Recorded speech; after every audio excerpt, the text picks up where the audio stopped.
लगातार rape murder case में अब तक पूरे मामले का खुलासा नहीं हुआ है। पुलिस के मुताबिक अब सीबीआई के हाथ में जांच है, लेकिन अभी भी कुछ ऐसे सवाल हैं जिनसे पर्दा नहीं उठा है। अभी तक ये साफ नहीं हो पाया है कि क्यों ट्रेनी डॉक्टर के साथ इतनी बर्बरता की गई। क्या इस हत्या के पीछे कोई बड़ी साजिश तो नहीं थी?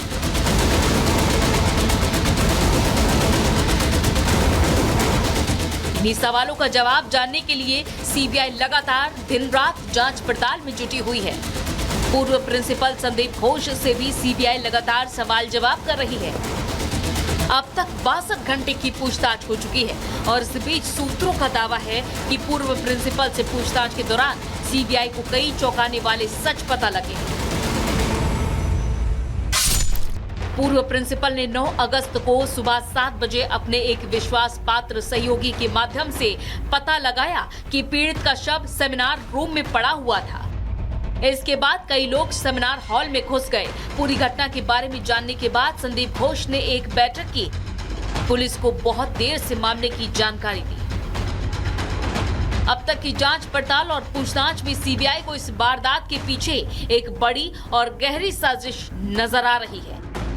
यही वजह है कि 10 से ज्यादा बार सीबीआई की अलग अलग टीमें अस्पताल का निरीक्षण करने और सेमिनार हॉल से सबूत जुटाने पहुंच चुकी है। ये सब इसलिए क्योंकि मौकाए वारदात को सुरक्षित नहीं रखा गया।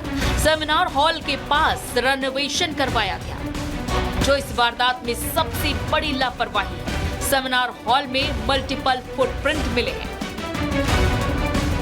इतना ही नहीं, कुछ डॉक्टर से भी पूछताछ हो रही है जो इस मामले में शामिल हो सकते हैं। कुछ जूनियर डॉक्टर भी सीबीआई के रडार पर हैं, जो इस वारदात के खुलासे में अहम रोल निभा सकते हैं। दरअसल सीबीआई की टीम डॉक्टर बेटी रेप कांड में छोटे से छोटे सुराग को जुटाने में लगी है, जिससे इस मामले की सच्चाई को सामने लाया जा सके। Bureau report, Republic Bharat. तो आपको हमने बताया कि सीबीआई पूछताछ कर रही है संदीप घोष से, वहीं राज्य सरकार ने भी केस दर्ज कर दिया है। लेकिन संदीप घोष आखिर क्या कुछ छुपा रहे हैं, क्यों सवाल खड़े हो रहे हैं, बता रहे हैं आपको सलोनी। बिल्कुल सुचरिता, आप लगातार वहां सुप्रीम कोर्ट से अपडेट दे रही है। संदीप घोष को लेकर सवाल क्यों है? दरअसल 9 अगस्त को सुबह 7 बजे घटना का पता चलता है। पूर्व प्रिंसिपल संदीप घोष क्या छुपा रहा है, ये सभी जानना चाहते हैं। करीबी सहयोगी से घटना के बारे में जानकारी मिलती है और उसके बाद घटना के बाद कई लोग सेमिनार हॉल में घुस जाते हैं, वहां पहुंच जाते हैं। संदीप घोष ने घटना के बाद एक बैठक भी की थी। इसके बाद एक बैठक की और संदीप ने पुलिस को बहुत देर से जानकारी दी। तुरंत जानकारी उनकी तरफ से नहीं दी गई, जबकि घटना जब हुई थी तो तुरंत फोन करना चाहिए था। बहुत टाइम लगाकर उन्होंने, ऐसा लगता है कि शायद तैयारी करके फिर पुलिस को जानकारी दी है। और उसके बाद परिवार को भी जब जानकारी दी तो भी गलत जानकारी दी, आत्महत्या का एंगल बताया और कम जानकारी के अभाव में उन्होंने सब कुछ कर दिया और फिर इस्तीफा भी दे दिया, फिर उनकी नियुक्ति भी हो गई। तमाम सवाल हैं सुचरिता, ये जो तमाम सवाल है, ये एक अनसुलझी पहेली बन गई है, क्योंकि शक यही जाहिर किया जा रहा है कि संजय रॉय एक अकेला आरोपी नहीं था, और भी लोग हो सकते हैं। बिल्कुल सलोनी, और यही सवाल जो बार बार पूछा जा रहा है कि क्या संदीप घोष को जानकारी थी इस पूरे हत्या और रेप के बारे में। उन्होंने जानबूझकर देर से जानकारी परिवार को दी और वो भी पहले गलत जानकारी दी गई कि बच्ची बीमार है, फिर कहा गया कि खुदकुशी की है। वहीं संजय रॉय से जो सवाल जवाब किए जा रहे हैं उसका पॉलीग्राफ टेस्ट होना है। एक बार जितिन के पास जाएंगे, क्योंकि जितिन ये भी बता रहे थे कि कैसे 2 बार साइकोलॉजिकल टेस्ट हुआ जितिन, अब पॉलीग्राफ टेस्ट होना है। अब जरा हमारे दर्शकों को बताइए कौन कौन से सवाल हैं जिनके जवाब चाह रही है सीबीआई इस पॉलीग्राफ टेस्ट के जरिए।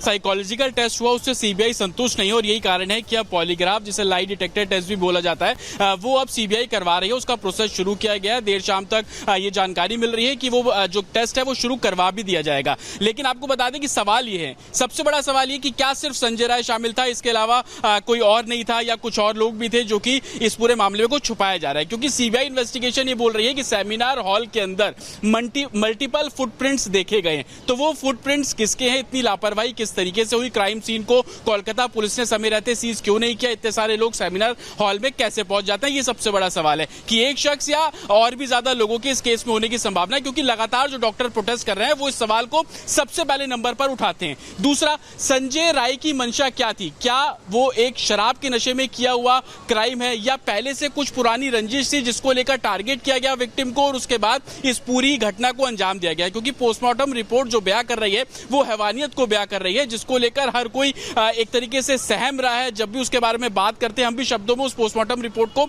अच्छे से ब्रीफ नहीं कर पाएंगे, इस तरीके की हैवानियत है। तीसरा सबसे बड़ा सवाल इस केस में ये है कि क्या संजय राय सिर्फ एक मुखौटा है या इसके पीछे कुछ और प्लेयर हैं जिन्होंने संजय राय का रोक रही हूं, बड़ी खबर बता रही हूं कि सुप्रीम कोर्ट में यहां पर सुनवाई शुरू हो चुकी है। बहुत महत्वपूर्ण खबर है, आरजीकर अस्पताल में रेप और हत्या मामले में सुप्रीम कोर्ट ने सुनवाई शुरू कर दी है।